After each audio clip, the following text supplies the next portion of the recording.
Hello, good morning, Pastor Amanda.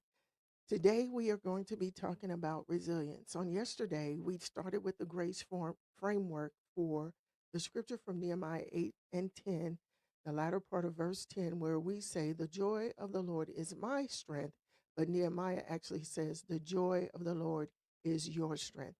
And yesterday, just a real quick recap of growth. God gets joy when I trust Him in my growth process. And the coaching insight for that is that growth is not measured by speed, it's measured by your direction. And then here's a reflection question that only you could answer on yesterday. And it's, where is God asking you to trust Him more than you trust your own timeline and your own understanding? You're not trying to control the outcome, but you're trusting God for the timeline and the outcome. Resiliency is strength that comes from God's joy. All right. Core truth is that strength is released when I know God is pleased with my walk. The Nehemiah 8 verse 10 says, "The joy of the Lord is your strength." Here's a coaching insight. Resiliency does not come from self-motivation.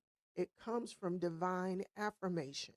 When you realize that your obedience brings God joy, then your endurance will follow, because that will give you the impetus or the motivation and the inspiration to continue to move forward.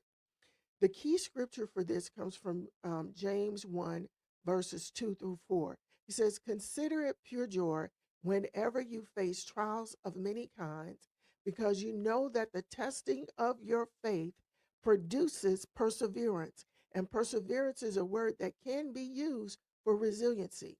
He says, "Let perseverance finish its work so that you may be mature and complete, not lacking anything or lacking no thing." All right.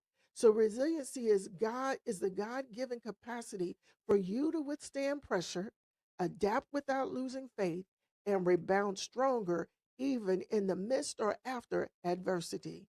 Basically, resiliency is this: it's not mere toughness, it's endurance, it's steadfastness, and it's renewal that's produced by God's presence in your life and not your own human power or your own human strength.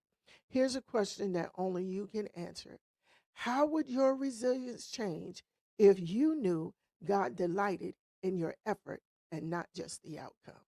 God bless you, and I'll see you tomorrow as we talk about accountability.